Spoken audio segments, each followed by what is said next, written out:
Hello students, विकास के प्रतिष्ठित सिद्धांत का अध्ययन करने के पश्चात हम अब मार्क्स के विकास सिद्धांत का अध्ययन करेंगे। विद्यार्थियों, कार्ल मार्क्स 19वीं शताब्दी के सबसे प्रमुख समाजवादी अर्थशास्त्री माने जाते हैं। इन्हें वैज्ञानिक समाजवाद का पिता कहा जाता है। विद्यार्थियों, ऐसे विचारक बहुत कम होंगे जिनका प्रभाव मार्क्स की तरह मानव मस्तिष्क पर बहुत गहरा पड़ा है। वास्तव में कार्ल मार्क्स उन प्रभावशाली विचारकों में से एक हैं जिनके बारे में उससे बहुत अधिक लिखा गया जितना कि स्वयं उन्होंने लिखा है। 1867 में लिखी गई उनकी पुस्तक दास कैपिटल विश्व के महानतम ग्रंथों में से एक है। विद्यार्थियों, इस ग्रंथ में मार्क्स ने पूंजीवाद के अंत तथा समाजवाद के आगमन की भविष्यवाणी की थी। विद्यार्थियों, अर्थशास्त्री शुम्पीटर कहते हैं कि मार्क्सवाद एक धर्म है। एक रूढ़िवादी मार्क्सवादी के लिए विरोधी होना केवल गलती ही नहीं अपितु पाप है। अर्थात इस बात में कोई अतिशयोक्ति नहीं है कि मार्क्स के अनुयायी उन्हें बड़े आदर भाव से देखते हैं और उनको अवतार के समान सम्मान देते हैं। विद्यार्थियों, मार्क्स का विश्लेषण आर्थिक विकास की प्रक्रिया का महानतम तथा गहरे प्रभाव वाला परीक्षण है। हम आगे के वीडियो लेक्चर्स में मार्क्स के प्रमुख विचार जो कि आर्थिक विकास से संबंधित हैं, इन विचारों को हम 2 वीडियो लेक्चर्स में अध्ययन करेंगे। तो मार्क्स के प्रमुख विचार इस प्रकार हैं। सबसे पहले हम ले रहे हैं इतिहास की भौतिकवादी व्याख्या, the materialistic interpretation of history. विद्यार्थियों, मार्क्स ने इस धारणा का प्रयोग यह बताने के लिए किया था कि सभी ऐतिहासिक घटनाएं आर्थिक परिस्थितियों द्वारा प्रभावित होती हैं, यानी समाज के ढांचे को बनाने में आर्थिक शक्तियां महत्वपूर्ण होती हैं। विद्यार्थियों, मानव को जीवित रहने के लिए भोजन चाहिए और मानव का जो सर्वाइवल है वह उसकी इस क्षमता पर आधारित है कि वह वस्तुओं का उत्पादन कर सकता है जिनकी से आवश्यकता होती है। इसलिए सभी मानवीय क्रियाओं में उत्पादन महत्वपूर्ण है क्योंकि उससे मानव जीवन की आवश्यकताओं को पूरा किया जा सकता है। विद्यार्थियों, जीवन की आवश्यकताओं को पूरा करने के प्रयासों को मार्क्स ने समाजवाद से पहले की अवस्थाओं को 4 भागों में बांटा है, जिसको उन्होंने कहा है पुरातन साम्यवादी चरण या प्रिमिटिव कम्युनिस्ट, दूसरा गुलामी चरण या स्लेवरी स्टेज, तीसरा जागीरदारी चरण फ्यूडल स्टेज और चौथा चरण पूंजीवादी चरण कैपिटलिस्ट स्टेज। विद्यार्थियों, इन 4 चरणों में से जो पहला है प्रिमिटिव कम्युनिस्ट, यह वर्गहीन समाज का प्रतीक है, क्लासलेस सोसाइटी का प्रतीक है। और अन्य 3 जो स्टेज हैं गुलामी चरण, जागीरदारी चरण और पूंजीवादी चरण, इन तीनों चरण में समाज में वही लोग समाज को नियंत्रित करते हैं जिनके हाथों में उत्पादन की बागडोर होती है। और इन चरणों में दो वर्ग होते हैं, एक प्रभुता संपन्न और दूसरा डिप्रेस्ड क्लास या दलित या पिछड़ा वर्ग कह सकते हैं। और इन सभी चरणों में उत्पादन का स्वरूप और परिस्थितियाँ जो हैं वह सामाजिक ढांचे को निर्धारित करती हैं। विद्यार्थियों, मार्क्स कहते हैं कि इतिहास का पथ आर्थिक तत्वों के द्वारा प्रभावित होता है। मनुष्य आर्थिक प्रणाली की दिशा बदल सकता है, परंतु जीवन का स्वरूप आर्थिक प्रणाली के द्वारा प्रभावित होता है। यह उत्पादन, विनिमय तथा वितरण की प्रणाली है जो कि सामाजिक ढांचे को बनाती है। प्रत्येक समाज में सामाजिक जीवन इस बात पर आधारित होता है कि उत्पादन क्या हो रहा है, कैसे हो रहा है, वस्तुओं का आदान प्रदान किस प्रकार हो रहा है। इसलिए मार्क्स मानते हैं कि सभी सामाजिक और राजनीतिक परिवर्तनों का अंतिम कारण उत्पादन तथा विनिमय की विधियां हैं। तो ये मार्क्स की इतिहास की भौतिकवादी व्याख्या है, जिसमें वह कहते हैं कि सभी ऐतिहासिक घटनाएं आर्थिक परिस्थितियों द्वारा प्रभावित और निर्धारित होती हैं। इसके बाद मार्क्सवादी विचारधारा का जो अगला कंसेप्ट है, मार्क्स के आर्थिक विकास का जो अगला अवधारणा है वह है वर्ग संघर्ष का सिद्धांत, थ्योरी ऑफ क्लास वार। विद्यार्थियों, वर्ग संघर्ष का सिद्धांत इतिहास की आर्थिक व्याख्या का परिणाम है। मार्क्स कहते हैं वर्तमान समाज का जो इतिहास है वह वर्ग संघर्ष का इतिहास है और इतिहास के हर एक चरण में समाज दो चरणों में बटा हुआ होता है और इसमें जो हितों का जो संघर्ष है वह वर्ग संघर्ष का प्रमुख कारण होता है। और मार्क्स कहते हैं कि वर्ग संघर्ष क्रांति लाता है और नई सामाजिक व्यवस्था को जन्म देता है। जैसे कि पूंजीवादी चरण में पूंजीपति होते हैं जो साधनों के स्वामी होते हैं और श्रमिक वर्ग हैं जो कि उत्पादन कार्य कर रहे होते हैं। तो इन दोनों वर्गों के संघर्ष से नई व्यवस्था, जिसे इन्होंने समाजवाद कहा है, वो जन्म लेती है। और मार्क्स कहते हैं कि यह जो नई व्यवस्था है वह श्रमिक वर्ग के लिए हितकारी होती है। तो ये मार्क्स का वर्ग संघर्ष का सिद्धांत है और वर्ग संघर्ष मार्क्स की प्रणाली में सामाजिक परिवर्तन और आर्थिक प्रगति का माध्यम समझा जाता है। मार्क्स के विकास सिद्धांत का जो अगली जो अवधारणा है वह है अतिरेक मूल्य का सिद्धांत, थ्योरी ऑफ सरप्लस वैल्यू। विद्यार्थियों, मार्क्स अपने अतिरेक मूल्य सिद्धांत का प्रयोग पूंजीवाद के अंतर्गत वर्ग संघर्ष के आर्थिक आधार के रूप में करता है। यानी पूंजीवादी व्यवस्था के अंतर्गत वर्ग संघर्ष का कारण अतिरेक मूल्य है। विद्यार्थियों, जो अतिरेक मूल्य है वह कुछ पूंजीपतियों के हाथों में संचित हो जाता है। तो वर्ग संघर्ष केवल कुछ पूंजीपतियों के हाथों में अतिरेक मूल्य संचय का परिणाम है मार्क्स के विकास सिद्धांत में।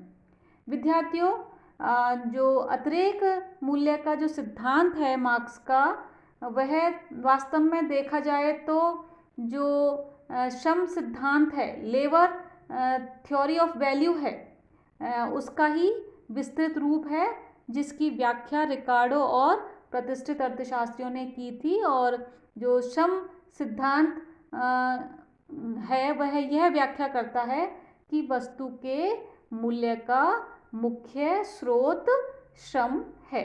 तो मार्क्स ने जो अतिरेक मूल्य का सिद्धांत है उसमें जो प्रतिष्ठित सिद्धांत है उससे ये संकेत प्राप्त किया था कि जो श्रम है वही जो वस्तु के मूल्य का प्रमुख स्रोत श्रम ही है। तो हम इसको समझते हैं, देखते हैं कि अतिरेक मूल्य का सिद्धांत क्या है। तो इसको विद्यार्थियों, मैंने जैसा अभी कहा कि पूंजीवाद में दो वर्ग होते हैं, श्रमिक और पूंजीपति। अब इन दोनों की क्रियाओं से किस प्रकार अतिरेक मूल्य का सृजन होता है वो हम देखते हैं एक डायग्राम के माध्यम से। देखिए कि यहाँ पर देखिए आपको एक मैंने चार्ट बनाया हुआ है। इसमें दो वर्ग हैं, श्रमिक वर्ग और पूंजीपति वर्ग। तो हम इसको इस प्रकार समझ सकते हैं कि जो पूंजीपति वर्ग है वह उत्पादन के साधनों का स्वामी होता है और जो श्रमिक वर्ग है वह उत्पादन कार्य में श्रम करता है। यानी एक वर्ग है काम कराने वाला और दूसरा वर्ग है काम करने वाला, और जो पूंजीपति वर्ग है वह उत्पादन के साधनों का स्वामी होता है और श्रमिक अपना श्रम बेचता है। अब जो पूंजीपति है वह मानव श्रम के साथ कच्चा माल और मशीनें प्रयुक्त करके उत्पादन प्रक्रिया के द्वारा विनिमय योग्य वस्तुएं तैयार करवाता है। यानी उत्पादन प्रक्रिया में मानव श्रम लगा हुआ है, कच्चा माल और मशीनें लगी हुई हैं और उत्पादन प्रक्रिया के द्वारा विनिमय योग्य वस्तुएं तैयार होती हैं। अब इन विनिमय योग्य वस्तुओं को बाजार में बेचने से मुद्रा के रूप में मूल्य प्राप्त होता है। अब इस मूल्य में से एक भाग आवश्यक श्रम मूल्य के रूप में श्रमिक वर्ग को प्राप्त हो जाता है। यानी ये वह मूल्य है जो श्रमिकों को जीवन निर्वाह के लिए आवश्यक होता है और जो वस्तुओं का जो बाजार मूल्य है उसका एक बड़ा भाग पूंजीपति को प्राप्त होता है। तो यहाँ इस स्थिति में हम इसको ऐसे समझ सकते हैं कि जो पूंजीपति है वो बाजार में मुद्रा लेके आता है, उस मुद्रा से मानव श्रम, कच्चा माल और मशीनें खरीदता है, उनसे वस्तुएं तैयार होती हैं। उन वस्तुओं को बेचने से फिर से मुद्रा प्राप्त होती है, एम से सी और सी से एम डैश, और यहाँ पर जो एम डैश है वह एम से ज़्यादा है। तो यहाँ पर इस प्रक्रिया के दौरान अतिरेक मूल्य का सृजन हो रहा है। तो यहाँ पर विद्यार्थियों हम इस रूप में देख सकते हैं कि जो श्रमिकों की मजदूरी होती है वो वस्तुओं के बाजार मूल्य से कम होती है। जो उत्पादन का जो बाजार मूल्य है और जो श्रमिकों की मजदूरी का अंतर है वह अधिशेष मूल्य कहलाता है, सरप्लस वैल्यू कहलाता है। तो इस चार्ट के माध्यम से आपको अतिरेक मूल्य का सृजन समझ में आ गया होगा। तो हम अतिरेक मूल्य को परिभाषित कर सकते हैं। अतिरेक मूल्य बराबर है श्रम द्वारा उत्पादन किए गए उत्पादन का मूल्य माइनस श्रम को मजदूरी भुगतान। विद्यार्थियों हम इसको ऐसे भी समझ सकते हैं कि मान लीजिए जो कोई वस्तु है उसको बाज़ार में बेचने पर मान लीजिए 10 श्रम घंटे के बराबर उसका बाज़ार मूल्य है, लेकिन श्रमिक को मजदूरी के रूप में मान लीजिए 6 श्रम घंटे के बराबर मजदूरी दी जा रही है। तो जो पूंजीपति है उसको 4 श्रम घंटे के बराबर अतिरेक मूल्य प्राप्त हो जाएगा।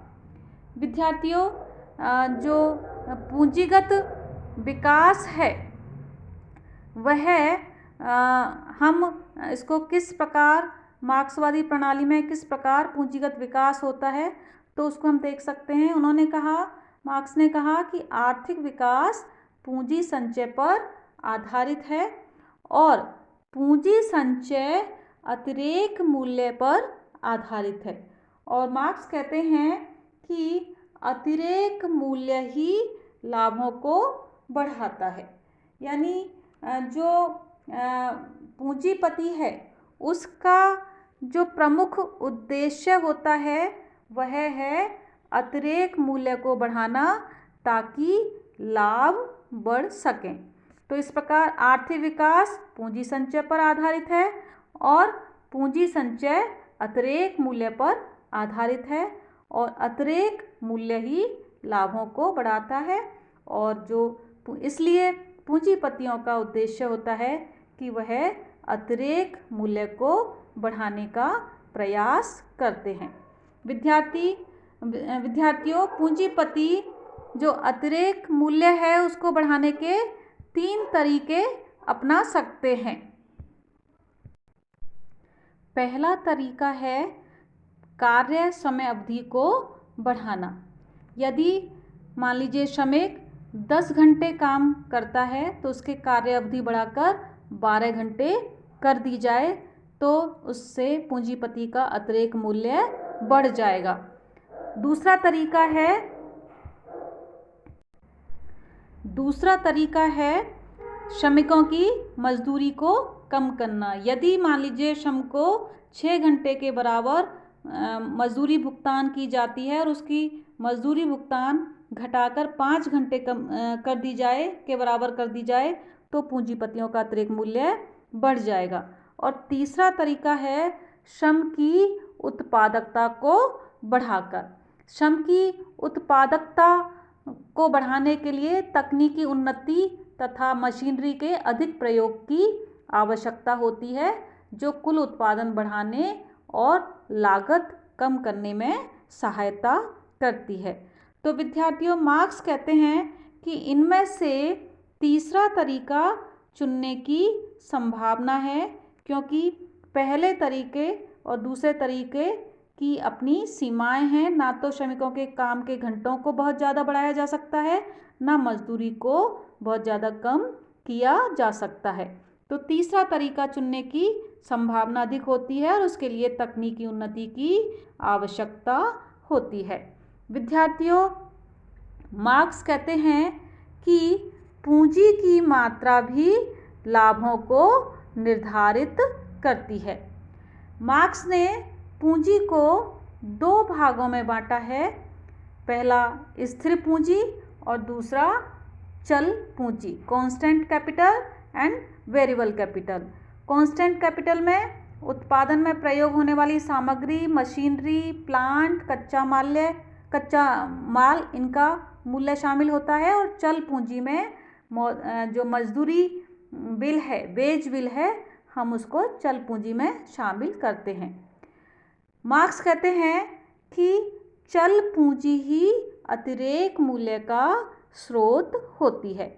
इस प्रकार मार्क्स ने वस्तु के मूल्य को 3 भागों में बांटा है। किसी वस्तु के मूल्य में स्थिर पूंजी का मूल्य, चल पूंजी का मूल्य और अतिरेक मूल्य, ये 3 शामिल होते हैं। यानी वस्तु का जो कुल मूल्य है वह बराबर होता है C+V+S।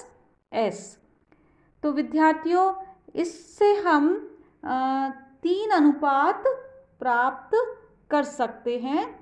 पहला है C/V, जिसको मार्क्स ने पूंजी की मूलभूत संरचना या the organic composition of capital कहा है। यानी जो कांस्टेंट कैपिटल है उसका वेरिएबल कैपिटल से अनुपात।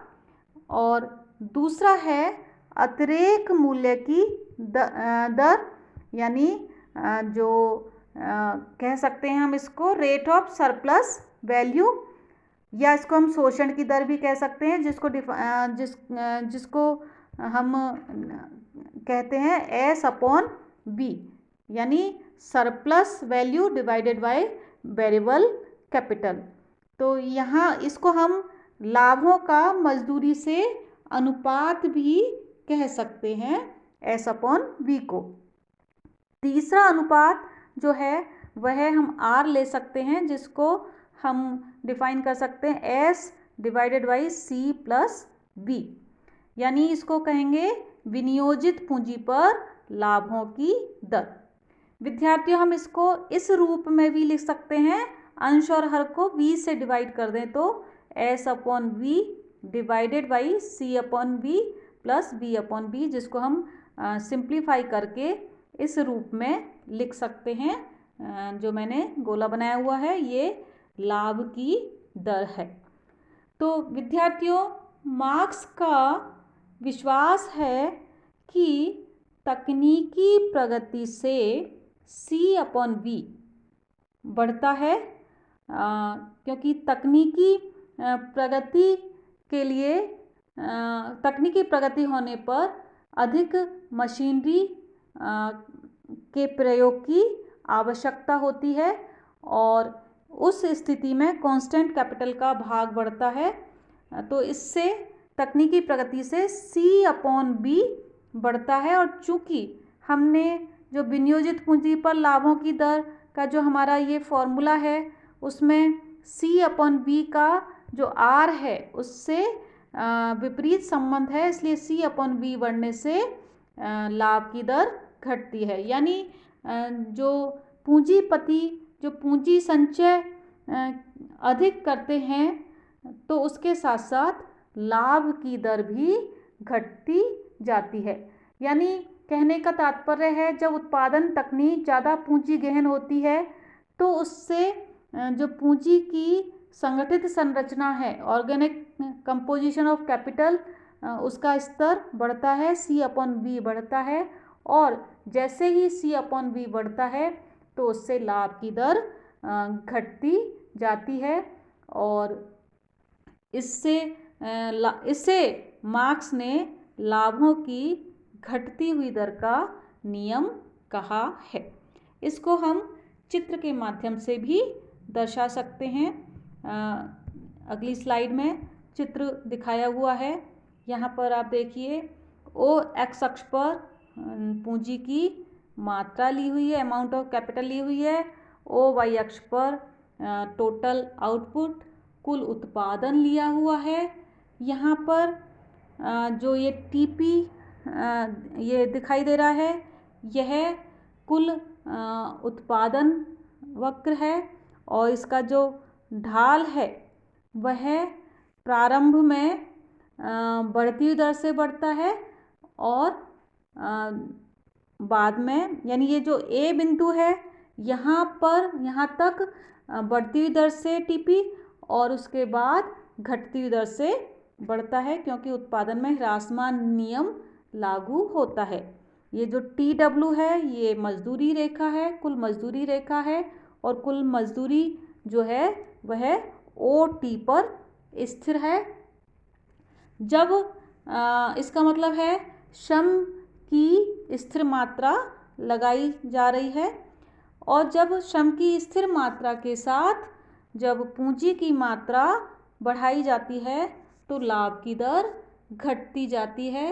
यानी अधिक पूंजी को मशीनों इत्यादि में लगाने पर लाभ की दर घटती जाती है। उसे हम इस प्रकार देख सकते हैं कि जब पूंजी की मात्रा OK1 है तो इस स्थिति में जो मजदूरी है वह K1S1 है और कुल उत्पादन AK1 है और मजदूरी S1 K1 है, और जो लाभ की दर होगी वह